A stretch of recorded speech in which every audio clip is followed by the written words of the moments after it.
तो इस दृष्टि से यदि आप कह रहे हो कि जी अभ्यास पहले है, पर मैं आज भी मैं दूसरी बात आपसे पूछ रही हूँ कि मैं अभ्यास आज तभी शुरू करूंगी जब मेरे को इसके परिणाम का और उसके परिणाम का दोनों का ज्ञान होगा, नहीं तो फिर नहीं कर सकता है। तो ये लिखते समय तो जो ऋषि ने लिखा है तो भाई वो किसी ना किसी शब्द को तो पहले लिखा ही जाएगा। तो किसी व्यक्ति को जो अनुकूल पड़े, अगर किसी को ये है कि भाई सीक्वेंस में पहले अभ्यास लिखा है तो पहले अभ्यास शुरू करना चाहिए, बहुत अच्छी बात है, वैराग्य फिर अपने आप आ जाएगा। और किसी व्यक्ति को ये लगता है कि नहीं पहले मुझे संसार से वैराग्य होना चाहिए और उसके बाद वैराग्य हो गया तो फिर मैं अभ्यास करूंगा। जैसे मैं आप लोगों की ही बात करूं तो आप अभ्यास तो यहाँ आके कर रहे हो ना पतंजलि योग पीठ में। पहले तो आपको अपने घर बार से संसार से वैराग्य हुआ, वहां से भाग के आई पहले आप, ऐसे भी देखा जाता है।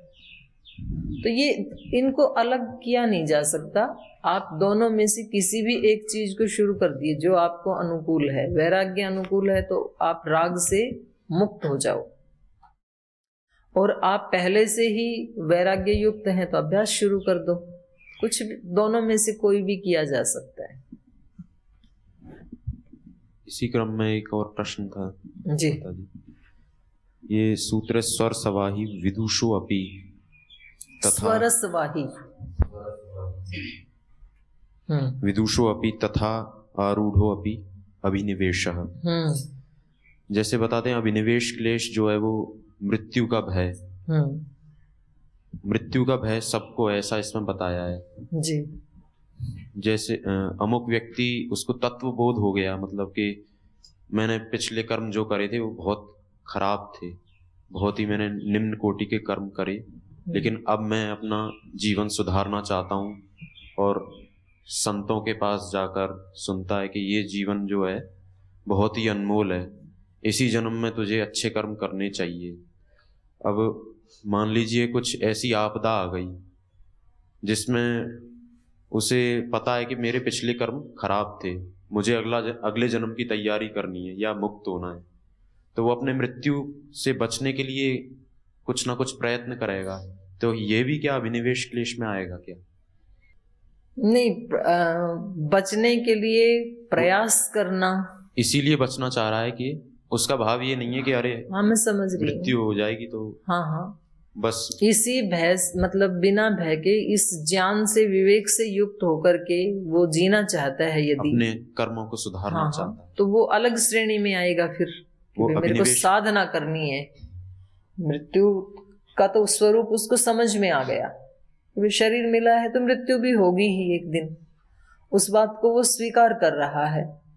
लेकिन उसको ये लगता है कि जीवन थोड़ा सा लंबा हो तो मैं ज्यादा साधना कर लूं, तो फिर वो एक अलग श्रेणी हो गई, उसको फिर अभिनिवेश क्लेश में नहीं गिना जाएगा। अब वही इतना ज्यादा गहराई से तो फिर मेरे को पूछना पड़ेगा। मेरे को तो यही लग रहा है अपनी दृष्टि से कि वो थोड़ा हल्की श्रेणी हो जाएगी अभिनिवेश की, क्योंकि उसको जो आप बता रहे हो जो सिचुएशन कि उसको मृत्यु का भय नहीं है, मृत्यु के बारे में वो जान चुका है बस उसको, और ये भी जान चुका है कि मैंने जो किया वो गलत किया, अब मैं उसको सुधारना चाहता हूँ। तो इसलिए वो प्रयास कर रहा है, योगाभ्यास कर रहा है, प्राणायाम ध्यान कर रहा है, तो इतना ही है। पर इसमें साथ में ना ये बात भी जुड़ी हुई होगी कि ऐसा करते करते वो अभ्यास कर रहा है और फिर भी यदि उसको बिल्कुल पक्का कंफर्म ये हो जाए कि भाई पहले जो मैंने किया था ना, इतनी मैंने शराब पी या सिगरेट पी कि फेफड़ा बिल्कुल गल चुका है, हार्ट बिल्कुल ब्लॉक हो चुका है, तो अब कितना भी प्रयास करने के बावजूद अब ये ठीक हो नहीं पाएगा। लेकिन अब मैं सुधर चुका हूँ और इन सब दोषों को हटाना चाहता हूँ। तो इस स्थिति में यदि मृत्यु आ भी जाए, प्रयास पूर्वक अभ्यास करने के बावजूद भी यदि मृत्यु आ जाए, तो वो व्यक्ति फिर भयभीत नहीं होगा, क्योंकि उसको यही है, क्यों उसमें गीता में आया ना, अपि चेद सुदुराचारो भजते माम अनन्य भाग साधुरेव समन्तव्य, तो उसको साधु ही मानना चाहिए। तो ये अनन्य भाग वाली स्थिति अगर किसी के जीवन में आ गई तो वहां पर कहा अपि चेत सुदुराचारो, यदि भले ही वो दुराचारी रहा, दुराचारियों में भी शिरोमणि सुदुराचारी रहा। दुराचारी का मतलब जो लोक में जो रूढ़ शब्द है वो नहीं कह रही हूं मैं। दुराचरण उसको कहते हैं जो ऋषियों के आचरण से विपरीत आचरण है, वही दुराचार है। ऋषि ब्रह्म मुहूर्त में उठने को कहते हैं, हम लेट उठते हैं, ये दुराचारी है। या फिर उठ करके भी जैसे वो भगवान का भजन करते थे, ध्यान करते थे, ज्ञान को बढ़ाते थे, स्वाध्याय करते थे, और हम उठ करके भी इधर उधर अपनी किताब लेके सो जाते हैं ऐसे बैठे बैठे, तो ये भी दुराचारी है। दुराचार मतलब दुष्ट आचरण। वो थोड़ा खाने के लिए कहते थे, हम खूब सारा खाते हैं, तो ये भी दुराचारी है। वो छोटे छोटे ग्रास खाने को कहते थे, हम बड़े बड़े खाते हैं पूरा मुंह भर के, ये भी दुराचारी। वो धीरे धीरे चबा के खाने को कहते थे, हम जल्दी जल्दी गप कर जाते हैं।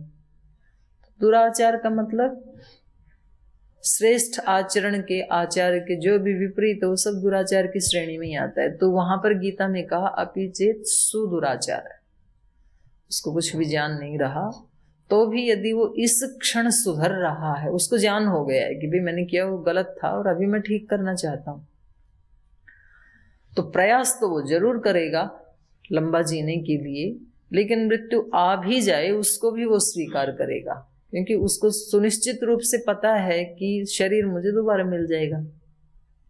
जो ऋषि मुनि हैं वो मृत्यु को का स्वरूप ऐसा बता रहे हैं कि भाई ये कपड़े बदलने जैसा या रात को सो के सुबह उठने जैसा है। जैसे रात को सोते हुए डर थोड़ी लगता है हमारे को, क्योंकि हमें पक्का पता है सुबह उठ ही जाएंगे, 4 बजे 5 बजे उठ जाएंगे, तो डरना क्या है? रात में सोने में डरना क्या, आनंद आता है फिर तो कि भाई रिलैक्स होके उठेंगे, जो थकान है ये भी मिट जाएगी। तो सोने से डर किसको लगता है? किसी को भी नहीं लगता, क्योंकि हमें उसका ज्ञान है। तो ऐसे योगियों को जब ज्ञान हो जाता है कि मैं मृत्यु आ भी गई तो दूसरा शरीर मिलेगा, अच्छा मिलेगा, ये जर्जर हो गया मेरा शरीर, तो फिर मैं प्रारंभ से ही लग जाऊंगा साधना में अगले जन्म में। और वो लग भी जाते हैं जो इस ज्ञान को लेकर के मृत्यु को प्राप्त होते हैं। आपको क्या लगता है कि आप इस जीवन में बाल्यकाल या युवावस्था में ही संन्यास धर्म को आपने धारण कर लिया, तो क्या ये इसी जन्म का ज्ञान थोड़े ही है? ये कई जन्मों की साधना के बाद होता है। तो इन्हीं भावों को लेकर के आपने पुराना शरीर छोड़ा था, तो इसलिए लग गए उसमें दोबारा। तो ये जो आप कह रहे हो ना अभिनिवेश वाला, तो वहां जो सूत्र में कहा है विदुषोपि, तो वो तत्व ज्ञानी के लिए नहीं है। विद्वान अलग होता है, ज्ञानी अलग होता है। वहां उस व्यक्ति का संकेत किया है कि जो शाब्दिक रूप से जान गया है सब चीजों को, लेकिन अभ्यास नहीं किया है, तो उसको तो डर लगेगा। और जो आप जो कह रहे हो वो विद्वान की बात नहीं, वो ज्ञानी की बात है। जिसको समझ में आ गया उसको डर नहीं लगेगा। और अच्छा जीवन जीने के लिए प्रयास करना, वो तो करेगा ही। वो प्रारंभिक साधक की स्थिति है, उसने साधना प्रारंभ ही करी है। पहले उसको पता था कि मैंने अमुक अमुक, उसका स्वस्थ है शरीर, खराब नहीं है। उसने किए गलत कर्म, राग द्वेष युक्त। अब वो साधना कर रहा है, धीरे धीरे उसको हटा रहा है मल को अंदर से, लेकिन उस स्थिति पर पहुंचा नहीं है वो। और वो चाहता है कि मैं उस स्थिति पर पहुंचूं, वो आनंद की स्थिति को मैं महसूस करूं। लेकिन बीच में ये भूकंप आदि ये सब आ गए, आपदाएं आ गई, फिर उसने अपनी जान बचाकर दौड़ लगाई। मतलब उसने बचना चाहा, इसलिए बचना चाहा कि मृत्यु यदि आ गई तो मैं किस योनि में जाऊंगा मुझे भी नहीं पता, तो मैं इसलिए बचना चाहता हूँ। तो ये तो फिर अभिनिवेश क्लेश में नहीं लेना चाहिए। ये आप और मैं जज नहीं कर सकते हैं। उस भागने वाले की क्या स्थिति है वो बताएगा। हम तो कल्पना कर रहे हैं ना। एक्चुअल स्थिति होना और कल्पना करना दोनों अलग बातें हैं। इस आधार पर कल्पना कर रहे हैं जो संत कहते हैं कि भाई यही जन्म मिला है, इसी जन्म में तुझे मुक्ति की तैयारी करनी चाहिए। बिल्कुल सही है आपकी बात। हम सब उस कैटेगरी के तो हैं ही, किसी और का क्या उदाहरण देना है। हम सब वही है ना। हाँ कि भाई हमें साधना करनी है और हमें समझ में आ गया, इसीलिए इस रास्ते पे चल रहे हैं। पर हम यदि अपने अभिनिवेश क्लेश को छिपाने के लिए अपनी इस विद्वत्ता को ओढ़ के रखें तो इसको आत्म प्रवंचना कहेंगे। क्योंकि हमारी वो स्थिति नहीं है कि हमने मृत्यु और जीवन के रहस्य को समझ लिया है, वो स्थिति नहीं है हमारी। हमने शब्दों में जाना है। तो अब हम भाग रहे हैं ना, तो निश्चित रूप से मृत्यु के भय से भाग रहे हैं।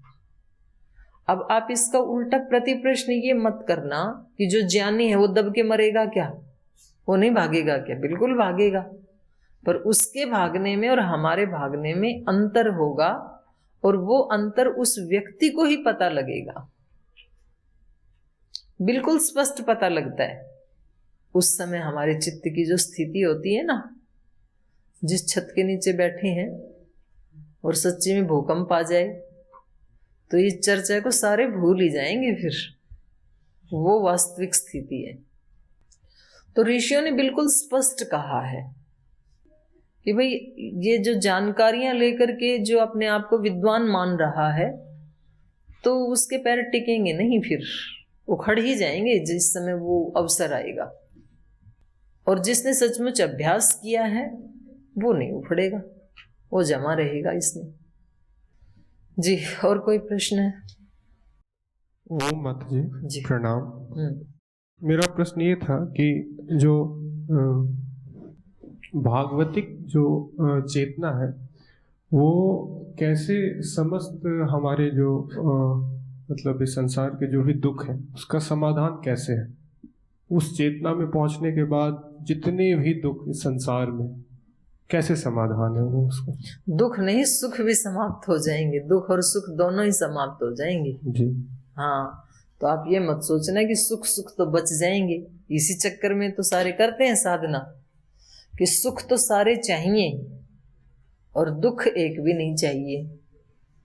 ऐसा कभी भी होगा नहीं।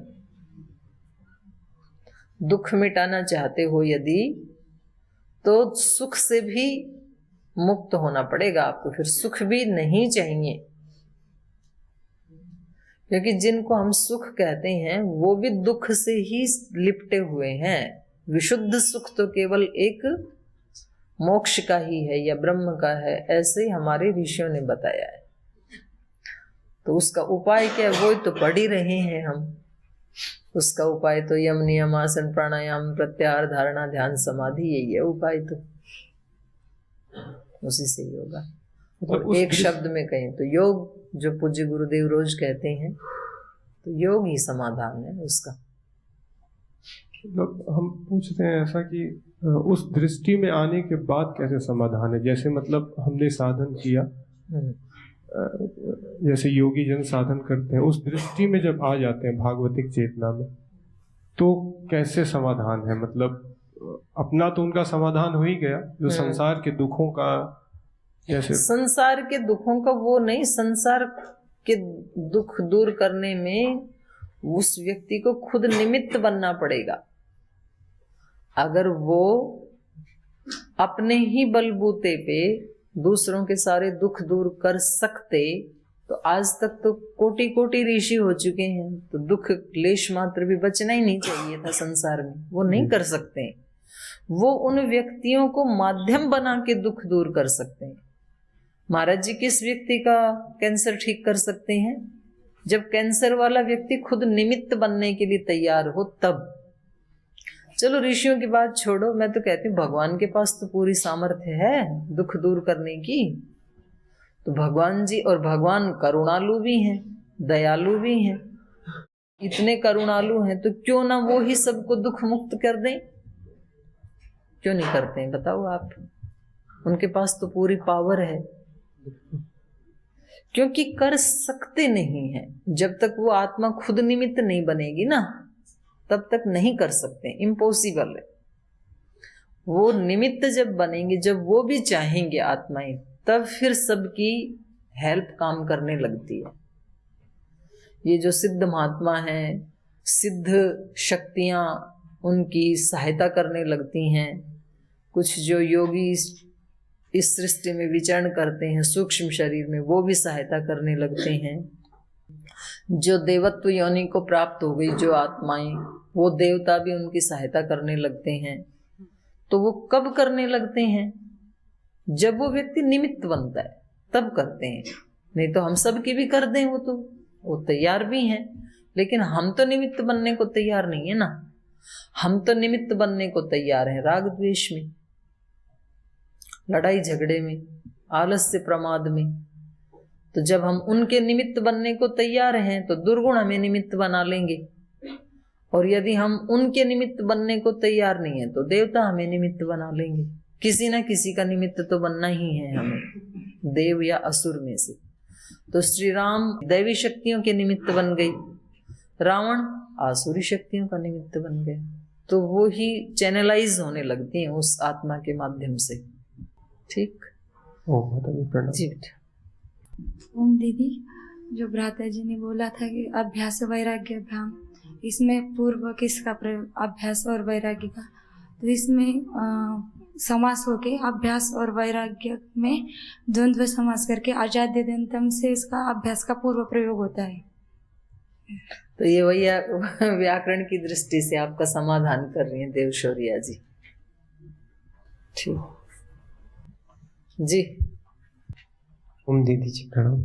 मेरा क्वेश्चन था, जैसे कल आप बताए थे निशाचर शब्द आया था, तो आप के बारे में बता रहे थे कि एक तो पक्षी आदि भी जो रात में विचरने वाले हैं, चोर लुटेरे आदि भी हैं, जैसे राक्षस भी हैं, वो निशाचर। एक आपने साधु संत आदि कोई साधक है उसको भी निशाचर बताया था।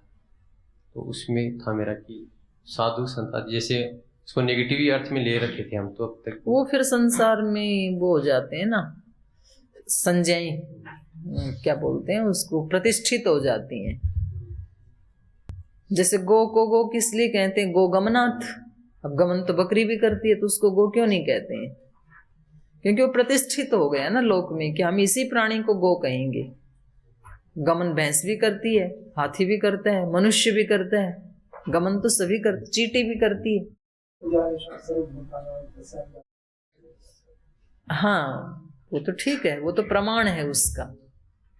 या निशा सर्वभूता नाम तस्याम जागृति संयम, वो तो प्रमाण हो गया। अभी शास्त्र भी प्रमाण दे रहा है उसको। वैसे भी हमने सुना ही है, जो अपने डुमेट वाले गुरुजी थे तो बताते थे ना कि 3 वर्ष वो सोए ही नहीं रात्रि में। ऐसे और भी साधकों ने बताया, क्योंकि वो समय बहुत ही अनुकूल होता है साधना करने वालों के लिए। सारी सृष्टि सो जाती है।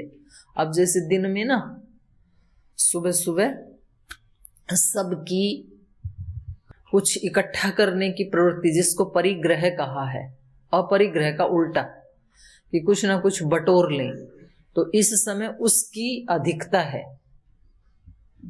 अभी टाइम 10:30 हो गए ना, तो 9 बजे से लेकर के 12, 1, 2 बजे तक परिग्रह की प्रवृत्ति सब में प्रधान होती है।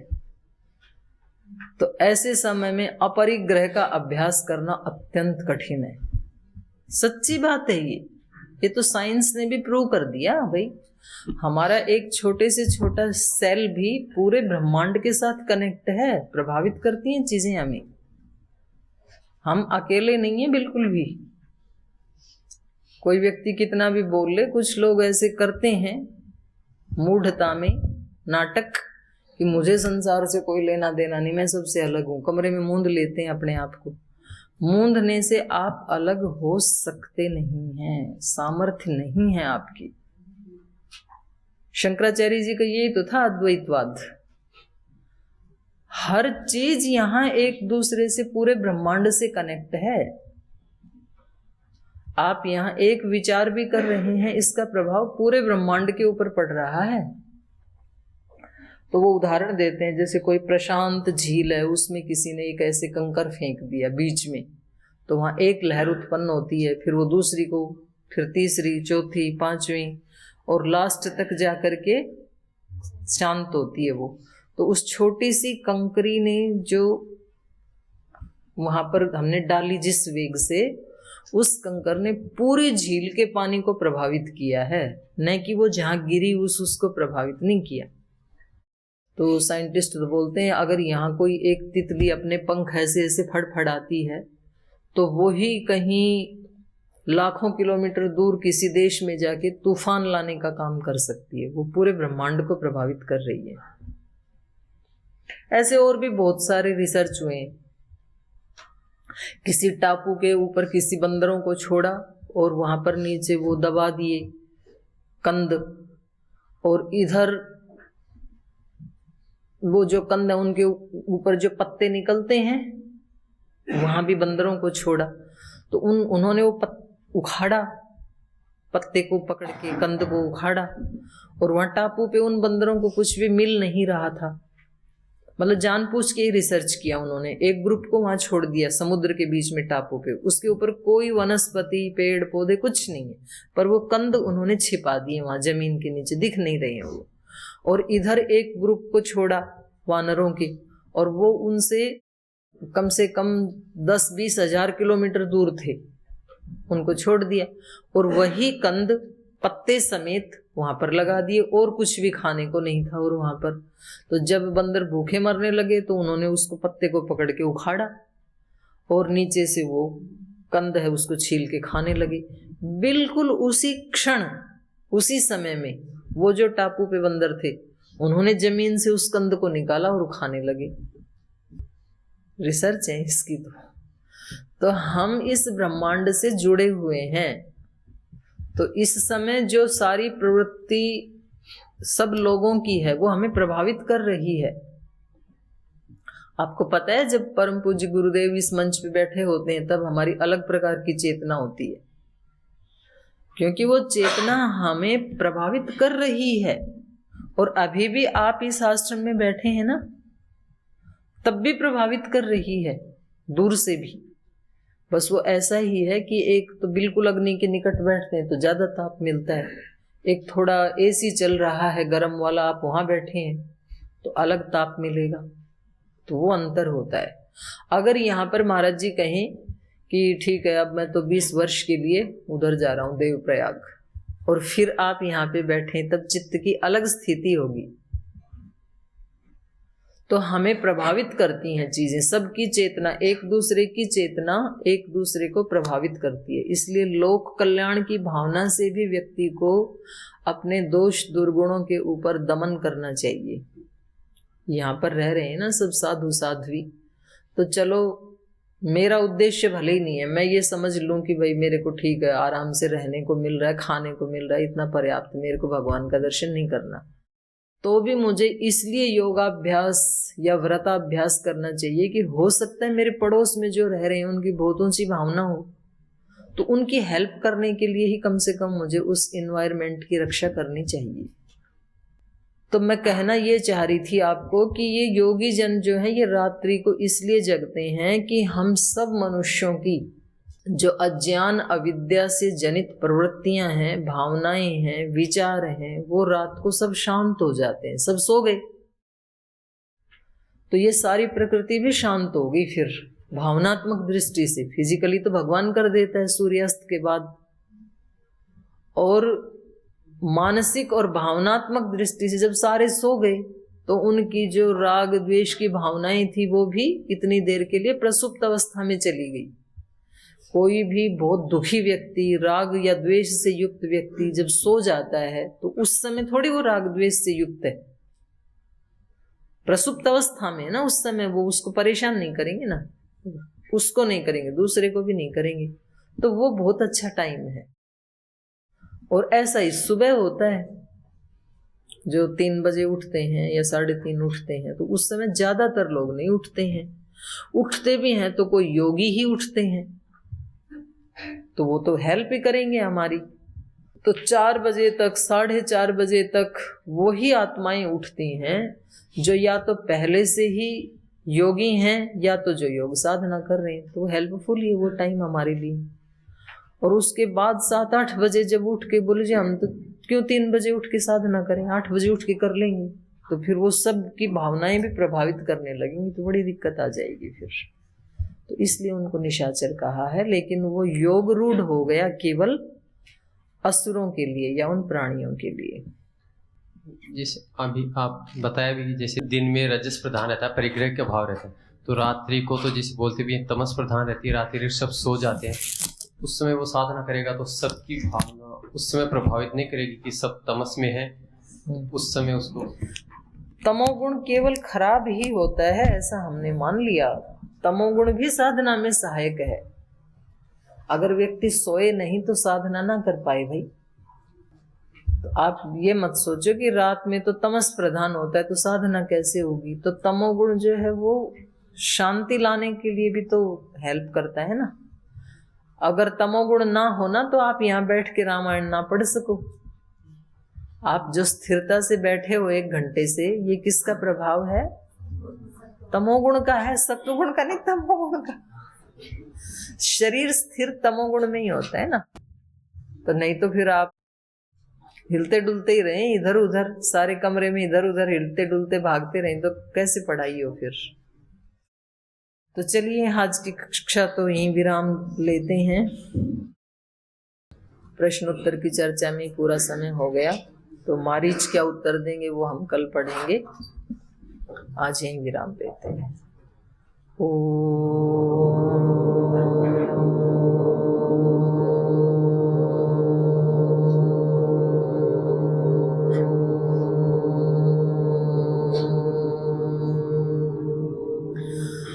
शांति शांति शांति। श्री गुरुभ्यो नमः। राम का गुणगान करिए, राम का गुणगान करिए, राम प्रभु की भद्रता का, सभ्यता का ध्यान धरिए, ध्यान धरिए, राम का गुणगान करिए, राम का गुणगान करिए, राम के गुण गुण चिरंतन, राम के गुण गुण चिरंतन, राम गुण सुमिरन रतन धन, राम गुण सुमिरन रतन धन, मनुजता को कर विभूषित, मनुज को धनवान करिए, ध्यान धरिए, राम का गुणगान करिए, राम का गुणगान करिए, राम प्रभु की भद्रता का, सभ्यता का ध्यान धरिए, ध्यान धरिए, राम का गुणगान करिए, राम का गुणगान करिए, राम का गुणगान करिए, राम। ओम श्री गुरुभ्यो नमः।